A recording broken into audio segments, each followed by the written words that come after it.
इस लेक्चर का शीर्षक है the road to an auto sales master. जब आप एक ऑटो सेल्स मास्टर बन जाते हैं तो कंपनी में आपकी सफलता निश्चित हो जाती है और आप पूरी तरह से निश्चित तौर से सफल जरूर होते हैं।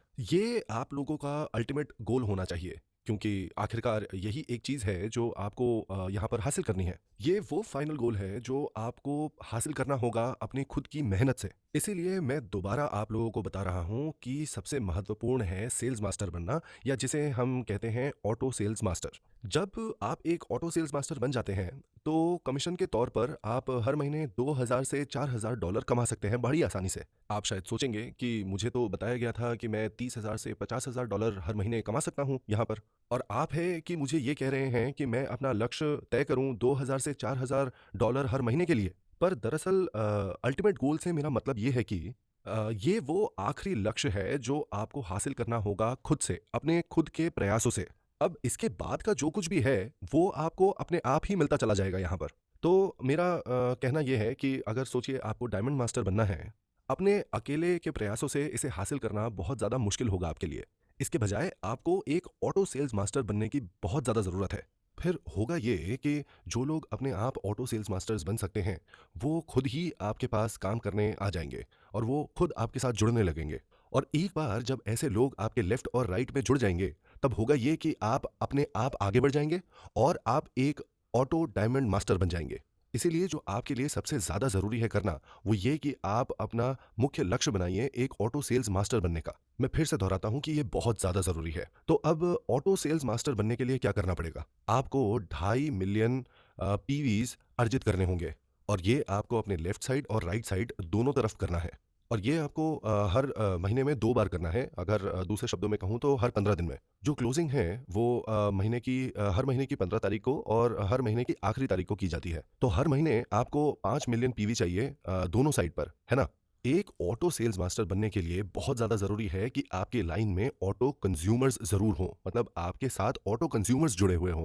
बिना ऑटो कंज्यूमर्स के ऑटो सेल्स मास्टर बनना तकरीबन नामुमकिन ही है। तो ऑटो कंज्यूमर बनने के लिए क्या मानदंड ज़रूरी है? सबसे पहला तो वो इतने शिक्षित हो कि स्वयं अपने आप को रजिस्टर करवा सके। उनके लिए खुद सब कुछ करने के बजाय उन्हें सिखाइए कि रजिस्टर कैसे किया जा सकता है, कि वो खुद अपने आप को कैसे रजिस्टर करवा सकते हैं। अगर किसी इंसान को कंप्यूटर या इंटरनेट के बारे में थोड़ी-सी भी जानकारी है, उन्हें रजिस्टर कैसे करना है ये सिखाइए और उनका मार्गदर्शन कीजिए, ना कि सब कुछ उनके लिए आप खुद ही करते रहेंगे। हाँ, पर अगर किसी इंसान को कंप्यूटर या इंटरनेट के बारे में कुछ भी नहीं मालूम, तो ज़ाहिर है कि आपको उनकी मदद ज़रूर करनी पड़ेगी। पर आम तौर पर लोगों को खुद सीखना चाहिए कि वो स्वयं रजिस्टर कैसे कर सकते हैं। दूसरी ज़रूरी बात कि उनको उत्पादों के विषय में, हमारे प्रोडक्ट्स के विषय में पता होना चाहिए, उसकी जानकारी होनी चाहिए। तीसरी ज़रूरी बात ये है कि उन लोगों ने, जो आपके ऑटो कंज्यूमर बन रहे हैं, उन्होंने खुद हमारे प्रोडक्ट्स को इस्तेमाल किया होना चाहिए। ये उत्पाद बहुत ही अच्छा है, मैं इस प्रोडक्ट को सारी ज़िंदगी इस्तेमाल करना चाहता हूँ। इसका मतलब ये है कि उन्हें खुद इन प्रोडक्ट्स को खरीदना पड़ेगा, इन उत्पादों को उन्हें खुद खरीदना है। इसका मतलब ये नहीं है कि आप उनसे ऑर्डर लें और उन्हें प्रोडक्ट्स डिलीवर करें। हाँ, कुछ लोग ऐसे ज़रूर हैं जिनको इस चीज़ की ज़रूरत पड़ेगी, पर एक ऑटो कंज्यूमर वो इंसान होगा जो खुद प्रोडक्ट्स को खरीदेगा और खुद उसका इस्तेमाल करेगा। इससे कोई फ़र्क नहीं पड़ता कि मुझे जानकारी होगी या नहीं होगी।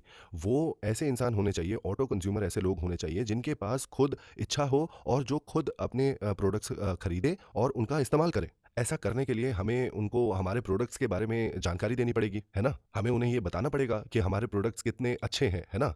एक अच्छा कंज्यूमर वो है जो खुद प्रोडक्ट्स का इस्तेमाल करे और फिर अपने निजी एक्सपीरियंस से इस नतीजे पर पहुंचे कि ये प्रोडक्ट बहुत अच्छा है और मैं इसको सारी ज़िंदगी इस्तेमाल करूंगा, और फिर वो खुद ही उन प्रोडक्ट्स को खरीदने लगे। अगर कोई ये सारी चीज़ें करने के लिए तैयार हो और इन सारी चीज़ों को करे, तो फिर वो इंसान ऑटो कंज्यूमर बन सकता है।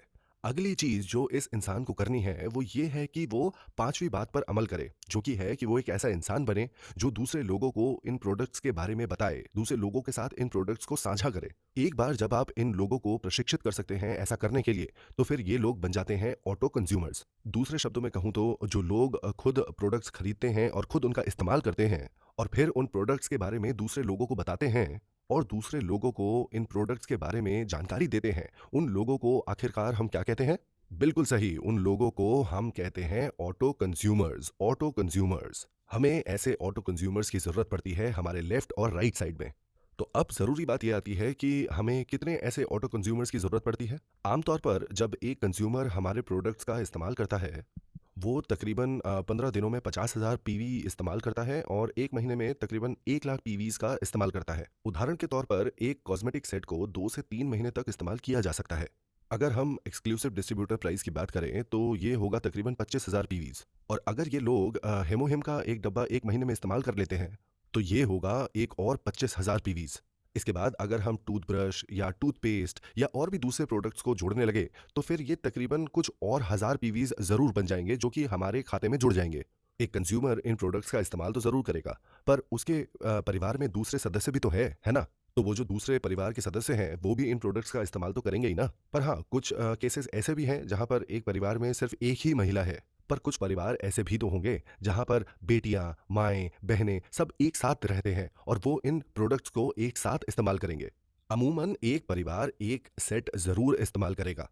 फिर 4 सेट खरीदे जाते हैं एक एक्सक्लूसिव डिस्ट्रीब्यूटर प्राइस पर, जो बन जाएगा अपने आप में 25,000 पीवीज़ और फिर हेमो हिम का और जुड़ जाएगा 25,000 पीवीज़, तो कुल मिलाकर 50,000 पीवीज़ तैयार हो जाएँगे, है कि नहीं? और अगर कोई परिवार दूसरे प्रोडक्ट्स का भी इस्तेमाल करता है, जो हमारे पास है, जो हमारी कंपनी के दूसरे प्रोडक्ट्स हैं, अगर वो उनका भी इस्तेमाल करता है, तो वो भी और 50,000 पीवीज़ बन ही जाएँगे। तो जब एक परिवार जिसके पास प्रोडक्ट्स, जानकारी और निजी एक्सपीरियंस होगा, तब वो 1 लाख पीवीज़ के प्रोडक्ट्स हर महीने इस्तेमाल कर ही लेंगे। चलिए अब ये मान लेते हैं कि आपको 1 महीने में एक परिवार से 1 लाख पीवीज़ मिलते ही हैं। तो अब अगर आपको 5 मिलियन पीवीज़ की ज़रूरत है, अगर आपको 5 मिलियन पीवीज़ अर्जित करने हैं, तो आपको कितने लोगों की ज़रूरत पड़ेगी? 50 लोगों की। सही कहा ना मैंने? 50 लोगों की ज़रूरत पड़ेगी आपको। अब मैं जो यहाँ 50 लोगों की बात कर रहा हूँ, मैं सिर्फ़ रजिस्टर्ड मेंबर्स या रजिस्टर्ड सदस्यों की बात नहीं कर रहा हूँ। यहाँ मैं जिन लोगों की बात कर रहा हूँ, उन्हें अच्छी तरह से प्रशिक्षित किया गया है और वो खुद की खरीदारी करने में पूर्णतः सक्षम हैं।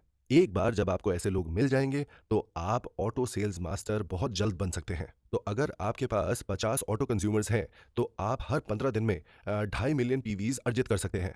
और इसका मतलब ये है कि आप बड़ी आसानी से ऑटो सेल्स मास्टर बन सकते हैं। पर सोचने वाली बात यहाँ पर ये है कि ये लोग जो हैं, ये सोचिए मान लीजिए इस महीने 6 मिलियन पीवी बना सकते हैं। ऐसा भी तो हो सकता है कि ये अगले महीने 4 मिलियन पीवीज़ ही बना पाएँ, है कि नहीं? तो यहाँ पर आपको अपनी संभावनाएँ बढ़ाने की ज़रूरत है। सोच कर देखिए, 50 ऑटो कंज्यूमर्स के बजाय अगर आपके पास 100 ऑटो कंज्यूमर्स हो, तो फिर क्या होगा? आप लगातार बार-बार हर महीने ऑटो सेल्स मास्टर ज़रूर बन सकते हैं। तो अगर आपके पास 100 ऑटो कंज्यूमर्स हैं दोनों साइड में, लेफ्ट में भी और राइट में भी, तो कुल मिलाकर आपके पास अब हैं 200 लोग जो रजिस्टर्ड मेंबर्स हैं, रजिस्टर्ड सदस्य हैं और खुद अपनी खरीदारी करने में सक्षम हैं। और इस वजह से आप ऑटो सेल्स मास्टर ज़रूर बनेंगे, जो हर महीने 2,000 से $4,000 ज़रूर कमाएगा। मैं आपको ये बात बता दूँ कि अगर आप इस लेवल तक पहुँच गए, तो आप एटॉमी में ज़रूर सफलता हासिल करेंगे। आपके 2,000 से $4,000 कमाने तो निश्चित है। अब चाहे आप कहीं छुट्टियाँ मनाने गए हुए हों या आप किसी कारणवश किसी अस्पताल में भर्ती हुए हैं। सिर्फ़ एक ऑटो सेल्स मास्टर बनने से आपके 2,000 से $4,000 तक की कमाई तो निश्चित हो जाएगी। अब बताइए, क्या आप हार मान जाएँगे या आप इसे और ज़्यादा करना चाहेंगे?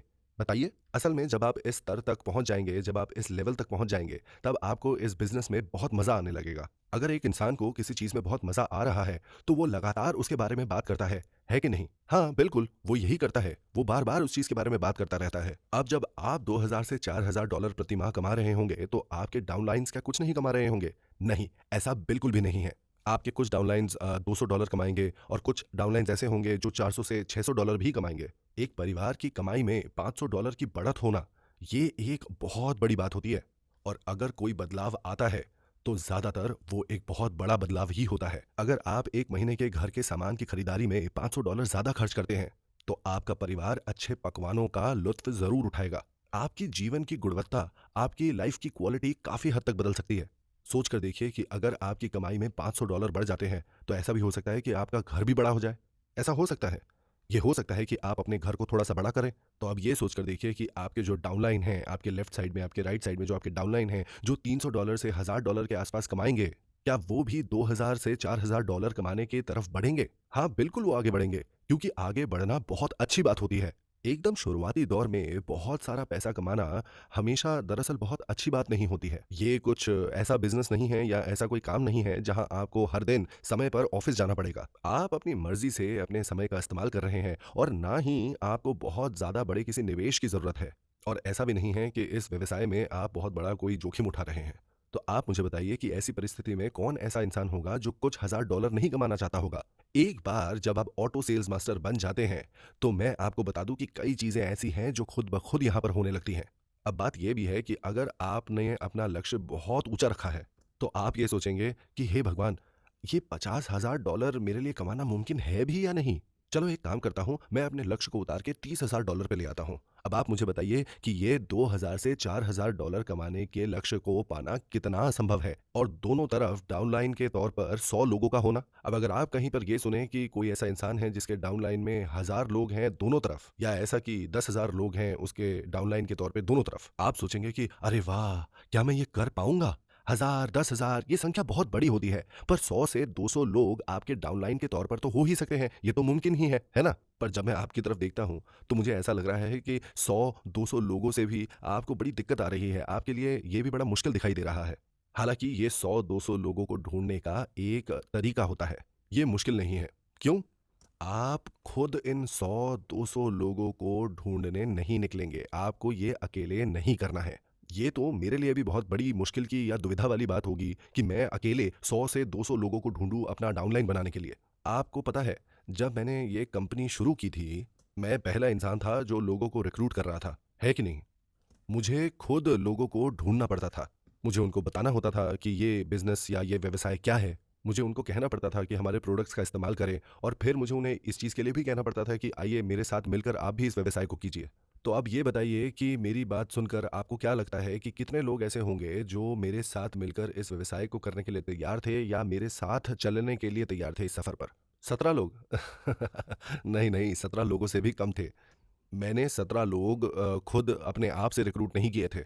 उदाहरण के तौर पर मैंने सिर्फ रॉयल मास्टर जियोंग सू पार्क को बताया था, जिनका एक सूप का रेस्टोरेंट था जो कि अच्छा नहीं काम कर रहा था और वो बंद हो चुका था। और मिस्टर क्यू जुंग चोई उस जगह पर फूड प्रोडक्ट्स सप्लाई करते थे। तो अब बताइए कि आपको क्या लगता है कि उन्हें किसने रिक्रूट किया था? क्या वो मैं था या रॉयल मास्टर जियोंग सू पार्क थे जिन्होंने उसे रिक्रूट किया था? रॉयल मास्टर जियोंग सू पार्क ने उन्हें रिक्रूट किया था। यहाँ तक कि मैं भी 200 लोगों को खुद रिक्रूट अकेला नहीं कर पाया था। मैं आपको क्या बताऊँ, इतने लोग थे जिन्होंने हमारे साथ आने से मना कर दिया। जबकि मैंने उनसे बहुत तहे दिल से दरख्वास्त की थी कि वो हमारे साथ आएँ और हमारे साथ काम करें।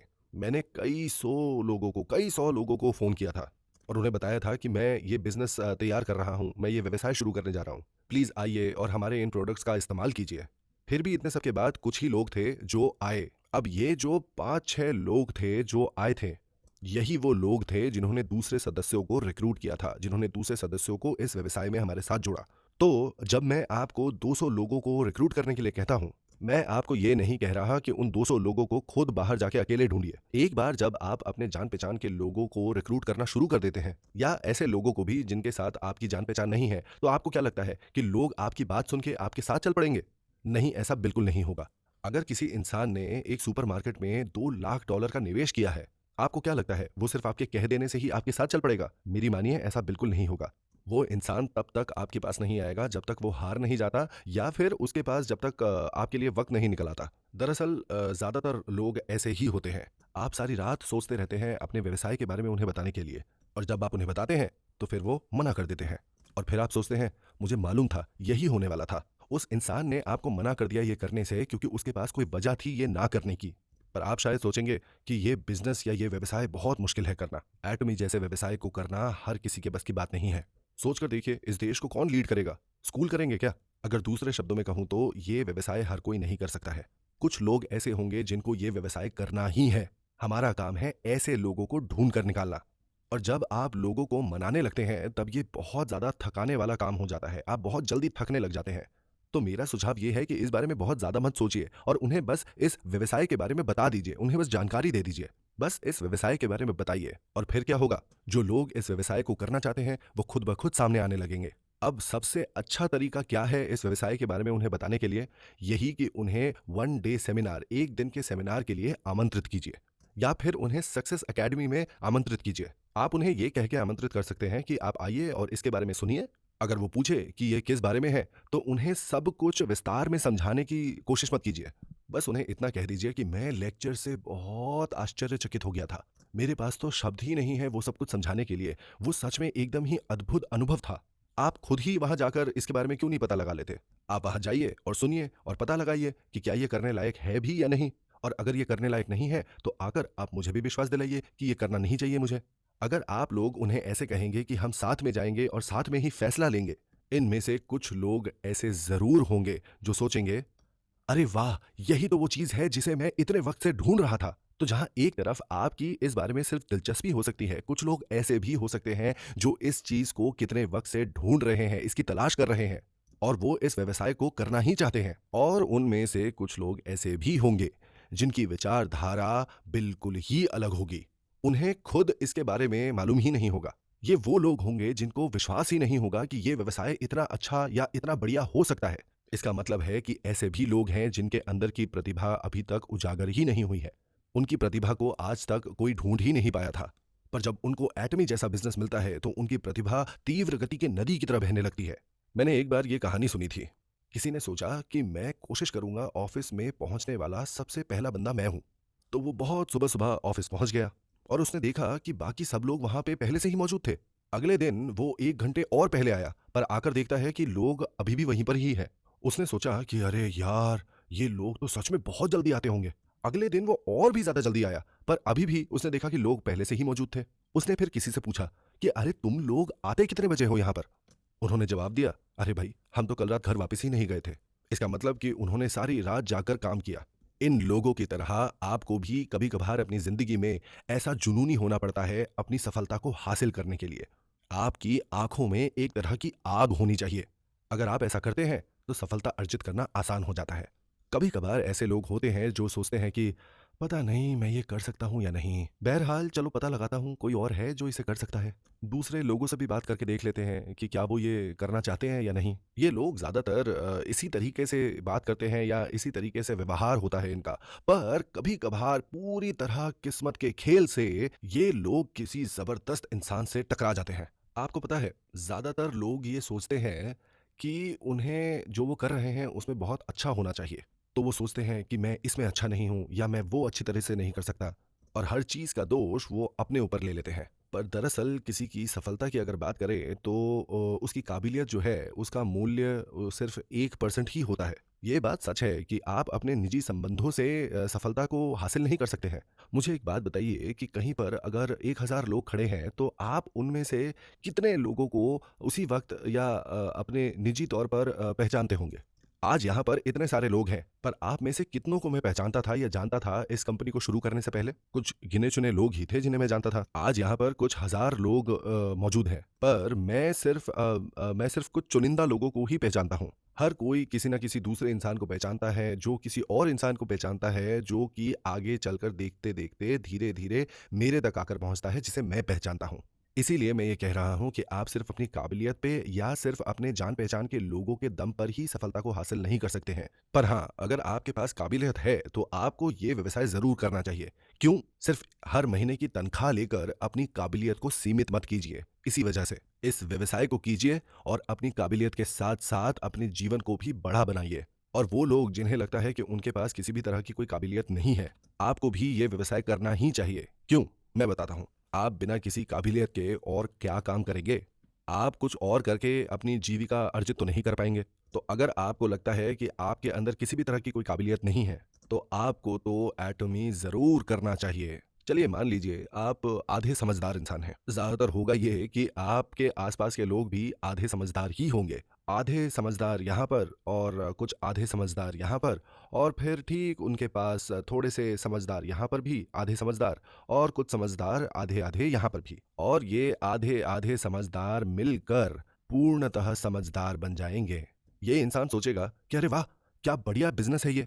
जो पूरे समझदार होते हैं, उनके पास सिर्फ़ काबिलियत ही नहीं होती, उन लोगों का बहुत बड़ा पर्सनल नेटवर्क भी होता है। इनमें से कुछ पूरे समझदार लोग जो हैं वो जैसे कि अंतर्राष्ट्रीय खिलाड़ी हो सकते हैं, बहरहाल, अगर आप एटमी का बिज़नेस करते हैं, तो मैं आपको बता दूँ कि आपको सफलता ज़रूर मिलेगी।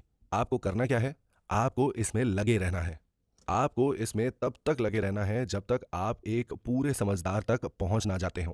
क्या आपको ये बात पता है कि नेटिव अमेरिकन्स कभी अगर रेन डांस करें, तो बारिश ज़रूर होती है? ऐसा इसलिए क्योंकि वो तब तक नहीं रुकते, जब तक बारिश शुरू नहीं हो जाती। अब हमें पूर्वानुमान या पक्षपात नहीं करना चाहिए इस बात पर कि कोई इंसान इस व्यवसाय को करना चाहेगा या नहीं करना चाहेगा। कानूनी नियमों में इसे पक्षपात करना कहते हैं।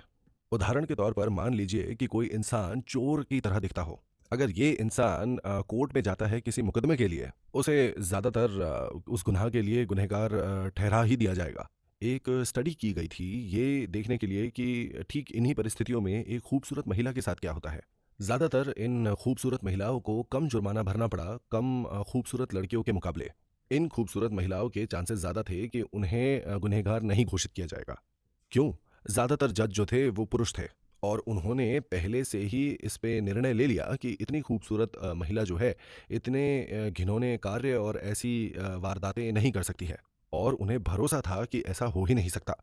तो वो इस निष्कर्ष पर पहुँचे कि ये महिलाएँ गुनहगार नहीं हैं। इसीलिए आपको पूर्वानुमान नहीं लगाना चाहिए कि कोई इंसान इस व्यवसाय को करेगा या नहीं करेगा। ये वो चीज़ है जिसका फैसला वो इंसान खुद ही लेगा।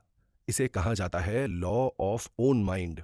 आइए एक साथ कहते हैं the law of own mind. कौन फैसला करता है कि कोई इंसान कुछ करेगा या नहीं? वो खुद फैसला करेगा। वो खुद फैसला करेगा। बिल्कुल सही। सारी रात के जद्दोजहद के बाद आप आखिरकार हिम्मत जुटाकर किसी को इस व्यवसाय के बारे में बताते हैं ये सोचकर कि वो इसे ज़रूर करेगा। पर बदले में क्या सुनते हैं? भाई, ये तेरे साथ क्या हो गया? सच मानिए ऐसे लोग हैं।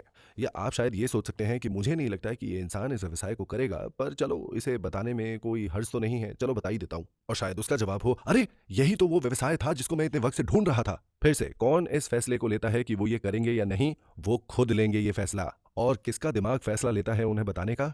आपका खुद का दिमाग। एक बार जब आप लॉ ऑफ ओन माइंड को समझ जाते हैं, आप पूर्णतः सेल्स के मास्टर बन जाएँगे। आपको अपने काम में कोई परेशानी या कोई भी दिक्कत नहीं आएगी।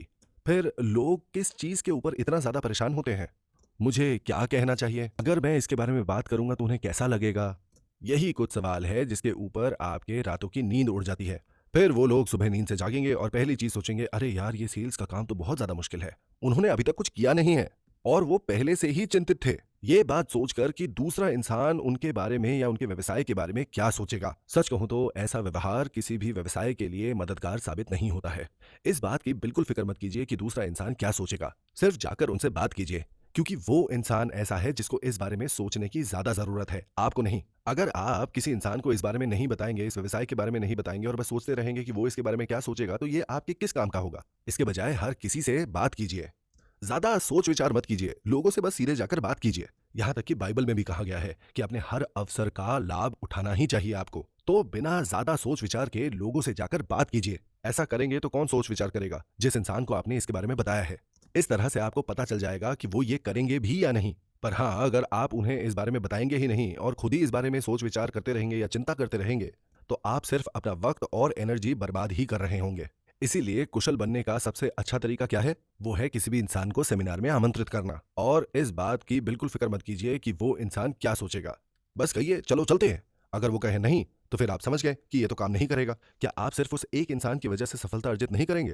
क्या पूरी दुनिया में वही एक इंसान ज़िंदा रह गया है? आप जिन लोगों को जानते हैं, आप उनसे बात कर सकते हैं या आप जिन लोगों को नहीं जानते, आप उनसे भी बात कर सकते हैं। आपको जो करना है वो सिर्फ ये कि आप जाकर लोगों को इसके बारे में बताएं। यही वजह है कि आपको सबके साथ इस बारे में बात करनी चाहिए। बस बात साफ तौर पर सामने रख दे। अगर इंसान इंटरेस्टेड हो तो आप उन्हें और भी बता सकते हैं। अगर नहीं तो भूल जाइए और आगे बढ़िए। क्यों? क्योंकि दुनिया में बहुत सारे लोग हैं काम करने के लिए। जब आप इतनी आसानी के साथ बात करते ही रहते हैं और जब आप किसी इंसान को कहते हैं कि आओ चलो हम सक्सेस एकेडमी में चलते हैं, ठीक जिस तरह से कुछ लोग ऐसे हैं जो यहाँ कभी नहीं आएँगे, उसी तरह से कुछ लोग ऐसे भी हैं जो बेसब्री से इंतज़ार कर रहे हैं आपके आमंत्रण का। ये लोग ऐसे हैं जो प्रतीक्षा में हैं कुछ अच्छा, कुछ बड़ा करने का। तो आप जब ऐसे लोगों को आमंत्रित करते हैं, तो वो आपके पीछे-पीछे आपके साथ चल देते हैं क्योंकि उन्हें आगे बढ़ना है, उन्हें कुछ करना है अपने जीवन में। आप में से कई लोग आज यहाँ पर ठीक इसी वजह से हैं। पर ये लोग सुनने के बाद बड़े हैरान से हो जाते हैं। ऐसे केसेस भी मुझे मालूम है जहां लोग बस ऐसे ही दूसरों के साथ सेमिनार में चले आए हैं और आगे बढ़कर वो इतनी उच्च सफलता हासिल कर चुके हैं इस व्यवसाय में। बहरहाल, जब इस बात को किसी न किसी तरह से समझा ही दिया जाएगा, तब वो अपनी ठीक जगह पर जहां उसे पहुंचना है, वो पहुंच ही जाएगा। किसका दिमाग फैसला करता है कि ये करना है या नहीं? उस इंसान का दिमाग। किसके दिमाग का ये फैसला है कि उन्हें बताना है या नहीं? आपके दिमाग का। आपको सिर्फ इतना करना है कि आपको इस बारे में बात करते रहना है। दरअसल सच कहूं तो ये मेरी एक खुद की आदत बन चुकी है। जब मैं किसी रेस्टोरेंट में जाता हूं तो खाना खत्म करने के बाद मैं इस बारे में बात करने लगता हूं। मैं कहता हूं, मैडम मैं कॉस्मेटिक्स बेचता हूं। वो पूछती हैं कि आप कौन से कॉस्मेटिक्स बेचते हैं? मैं एटोमी के कॉस्मेटिक्स बेचता हूं, इन्हें कैरी ने बनाया है। न्यूज़ में कहा जा रहा है कि ये 100 गुना बेहतर है और दुनिया भर के लोग इसके लिए पागल होते जा रहे हैं। पर दाम के मामले में मार्केट के दूसरे उत्पादों के मुकाबले हमारा उत्पाद जो है वो आधे से भी कम रेट में मिलता है। जो लोग लग्जरी कॉस्मेटिक्स का इस्तेमाल करते थे, उन्होंने अपने उन कॉस्मेटिक्स को निकाल कर बाहर फेंक दिया है क्योंकि उन्हें हमारा प्रोडक्ट इतना ज़्यादा पसंद आया है। मैं ठीक इसी तरह से बात करता हूँ। अब आप मुझे बताइए कि इसमें मुझे कितना ज़्यादा वक्त लगा।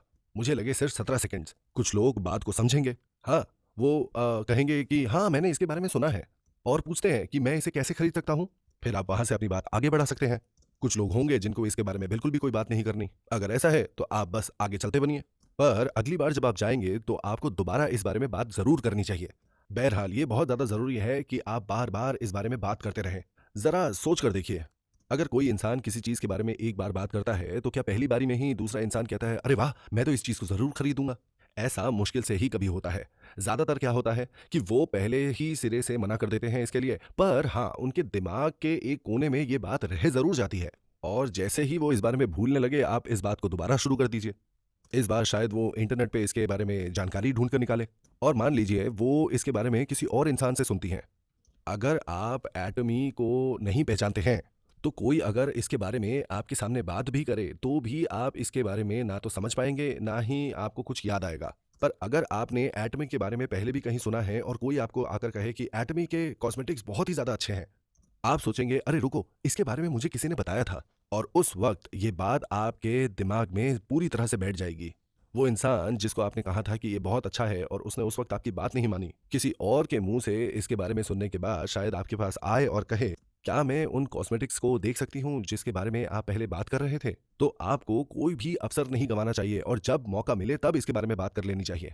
तो फिर किसी ऐसे इंसान को ढूंढिए जो उन्हें आपका डाउनलाइन बनाने में सक्षम हो। अब हमारी कंपनी का मार्केटिंग प्लान इस तरह से बनाया गया है कि जो कमीशन आप लोगों को मिलता है, वो बिल्कुल बराबर ही होंगे अगर सेल जो है मेरी डायरेक्ट डाउनलाइन में बनाई गई है, और तब भी वो उतनी ही रहेगी अगर सेल मेरे 10, 100, 1000 या 10,000 डाउनलाइन के नीचे बनाई गई है। ये ऐसे बनाया गया है ताकि एक अयोग्य आदमी भी इसमें सफलता अर्जित कर सके। आप इसमें तब भी सफलता हासिल कर सकते हैं अगर आप आधे बुद्धिमान हैं। क्यों?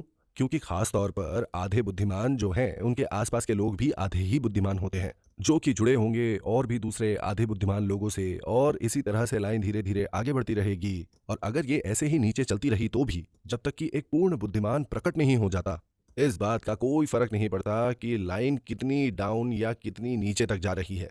कमीशन आप तक जरूर पहुंचेगी, बिना किसी पाबंदी के, बिना किसी अवरोध के। और ये प्लान सिर्फ कोरिया तक ही सीमित नहीं है, बल्कि ये फैलता है पूरी तरह से यूएस, जापान से होती हुई कोरिया तक वापस, और फिर वापस यूएस से होते हुए कनाडा से होते हुए। इसको इस तरह से निर्मित किया गया है कि कमीशंस हर तरह से सेल्स से होती हुई आप तक वापस जरूर आएगी। इसे इस तरह से बनाया गया है कि ये आपको ऐसा करने देता है। अगर आप यूएस में हैं तो आप यूएस की ब्रांच से सामान खरीदेंगे। अगर आप कोरिया में हैं तो आप कोरिया से सामान खरीदेंगे। चाहे आपके पार्टनर सामान खरीदें यूएस से, कोरिया से या जापान से, चाहे ये कहीं से भी हो रहा हो, इसका कोई फर्क नहीं पड़ता। कमीशन जो है, पूरे सेल्स को जोड़कर जो कमीशन बनेगा, वो पूरी तरह से आप तक जरूर पहुंचेगा। ये एक ऐसा प्लान है जो आप लोगों के लिए बहुत आसान है और कंपनी के लिए बहुत ही ज्यादा जटिल है। मूल बात यह है कि अगर आप अपना मन बना लेते हैं, एटमी में एक ऑटो सेल्स मास्टर बनने का मन अगर आप बना लेते हैं, आपको जो करना है वो ये कि सिर्फ वहां तक पहुंचना है। एक ऑटो सेल्स मास्टर बनने के लिए आपको जरूरत पड़ेगी 100 ऑटो कंज्यूमर्स की, आपके लेफ्ट साइड में और आपके राइट साइड में। पर आप इन 200 लोगों को अकेले खुद ब खुद ढूंढ नहीं सकते हैं। जब तक आप 1 या 2 या 3 या 4 लोगों को ढूंढ पाएं, फिर वो लोग भी आप ही की तरह आगे खुद के लिए लोग ढूंढने निकलेंगे, और इस तरह से मिल जाएंगे आपके पूरे 200 लोग। और उन 100 में से अगर कुछ ऑटो कंज्यूमर्स फैसला करते हैं कि उन्हें ऑटो सेल्स मास्टर बनना है, तो फिर आप आगे बढ़ जाएँगे और आप बन जाएँगे डायमंड मास्टर। एक बार वो एसएम्स, डीएम्स बन जाएँ तो आप आगे बढ़कर बन जाएँगे शेरन रोज़ मास्टर और आप कमा रहे होंगे 30,000 से लेकर $50,000 प्रति माह। और ये शायद आप लोगों को सपने जैसा लग रहा हो, शायद ये लग रहा हो कि बहुत ज़्यादा दूर है। पर सच बात तो ये है कि जैसे ही आप ऑटो सेल्स मास्टर बनते हैं, आप धीरे-धीरे मास्टरशिप में आगे ही बढ़ते चले जाएँगे और आपको सफलता ज़रूर मिलेगी। हर एक मास्टरशिप को अर्जित करने पर ये सिस्टम आपको हर कदम पर सहायता करेगी, ताकि आप उस परिपूर्ण जीवन को हासिल कर सकें जिसके लिए आप इतने प्रयास कर रहे हैं और जो आपको संपूर्ण तरह से सफल होने का एक सुख प्रदान कर सकती है। आखिर में मैं बस यही कहना चाहता हूँ, बहुत-बहुत धन्यवाद आप सबका।